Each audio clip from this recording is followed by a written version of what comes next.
Hi everybody and welcome back to the Girly Girl Bookworm. So I'm sorry about this background, but I just was kind of in absolutely no mood to move my chair and everything to set up filming today. Today was the first day of school. Let me just say, I have no idea how I survived today. Many of you know that I have been going through my career being a sub and a long-term sub and coming in the middle of the school year. And so this is my very first time on my own on the first day of school, setting everything up. So today had its bumps, definitely. So I'm just ready to crack open a bottle of wine and just hang out tonight because I need it in order to survive to tomorrow. I'm just kidding. Like I said, it had its bumps, but I'm looking forward to going back tomorrow and trying to figure out how to make those bumps less bumps. So I have 4 books to share with you this week. I knew that the summer was coming to an end and that I was starting school this week. So last Thursday and Friday and kind of over the weekend, I tried to just bang books out because I was like, this is my one time I get to do that again. I mean, I'm not I'm going to stop reading during the school year, but that was my chance to kind of binge read. So that's what I did. So I have 4 books to share with you. I really don't remember the order I read them in, and I don't think I put them in my shelf in order. So I'm just going to start with my most recent read, and that was The Accidents of Marriage by Randy Susan Myers. This book was interesting. It was not what I was expecting from it at all. It started off really good. And then by the end of it, last night, I was just trying to power through it, and I was taking me forever. It took me 3 days to get through this 300-page book.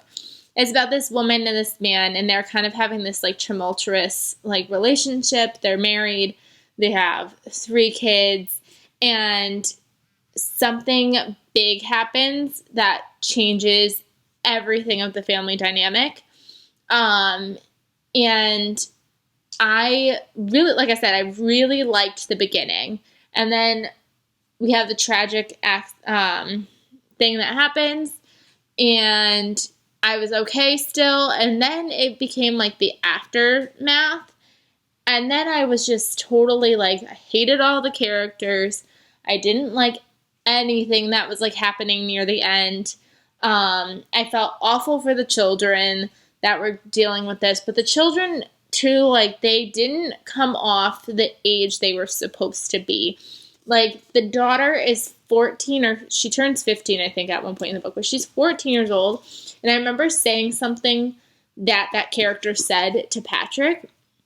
And he teaches kids this age.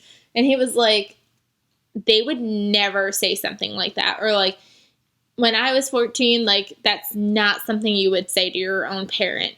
So kind of unrealistic ages. I don't know. Like I said, I really liked the beginning. Then by the end, I was kind of just over it and done, and I didn't really feel satisfied at the ending. So I gave this book 3 stars. Then, like I said, I'm going out of order. I read The Things We Knew by Catherine West. I actually think this was the first book that I read since my last wrap-up because I hauled this in that video, and I decided that this was going to be that book that I picked up next. It follows this woman, and her mother passed away 12 years ago. Her siblings kind of blame their father. So they have this all takes place on Nantucket. And so the brothers and sisters kind of leave, except her. She stays there, and she stays kind of with her father. And then this picks up right when her father is starting to kind of turn for the worst. And one of her crushes from her past moves in next door, and there's kind of a hint that he might actually know more about her mother's death than we realize. And I thought this book was really interesting. It had a very weird pacing to it. I felt it was kind of slow, but I really enjoyed this book. I ended up giving this book 4 stars. I wrote a whole review about it on my blog, so I'll try to link that down below. I'm trying to get back into blogging. I knew I had to read this for the Fiction Guild and blog it for the Fiction Guild, so that's why I ended up blogging it. I'm trying to get back into a routine. It's so hard over the summer when you're reading like left and right and to stay on top of it. So I'm going to try my hardest to get back into it. So definitely go check out my blog post for this one. I also read Secret She Left Behind by Diane Chamberlain. This is the sequel to Before the Storm, and I just put this book on my 5 that I wanted to read before the end of the year video, and I really enjoyed this book. I gave this 5 stars. It's not very different, but it is different from the first book. So I don't really want to kind of spoil it, but there's a woman that's in that other book that goes missing. And it's kind of like the year later story to the first book. So I did really enjoy it. It did have a little difference of a vibe that was going on, but I still really enjoyed it and gave it 5 stars. I've seen this get really mixed reviews of people like, why does this exist? But I don't know, I enjoyed it.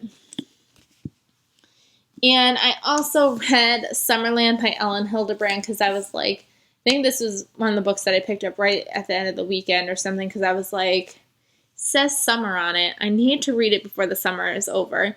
And it follows this, not clan, but like these groups of people that live on Nantucket. There's a tragic accident between these 4 teenagers. I just want to make sure I don't spoil it. Yeah, there's a big car crash that involves these 4 teenagers, and it kind of deals with the aftermath of what happens. But I felt like it wasn't fully aftermath. Like, I got so much, like, backstory about, like, different relationships and things like that, and I was like, this is not crucial to the story. I don't want to hear it. So I found myself just kind of, like, trudging along by the end of it. Like, I just wish it was more like, here's the accident, here's a little before story to kind of get to know these characters, and here's the aftermath and maybe like a little twist at the end. But I didn't get that. I just got a lot of trudgery of am I getting all this backstory? I don't need all this backstory.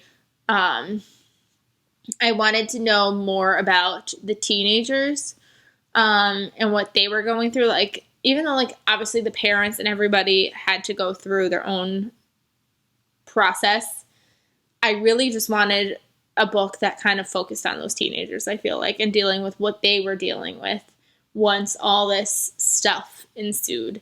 But I feel like I didn't really fully get that. But I gave this book 3 stars. It's not like a book that I really fully disliked. I just didn't love it. So that was a little disappointing. So those are the books that I read this week. Yeah, so I hope you guys enjoyed this video. I will hopefully be coming to you again very soon. Let me know what you guys are reading down below. I hope you guys are enjoying a really great school year so far. Obviously, like I said, it was only the day 1 for me, so I'm sure it was probably day 1 for you guys as well. So just, yeah, have a great new school year. And if you're not in school, have a great next month. And I will see you guys soon.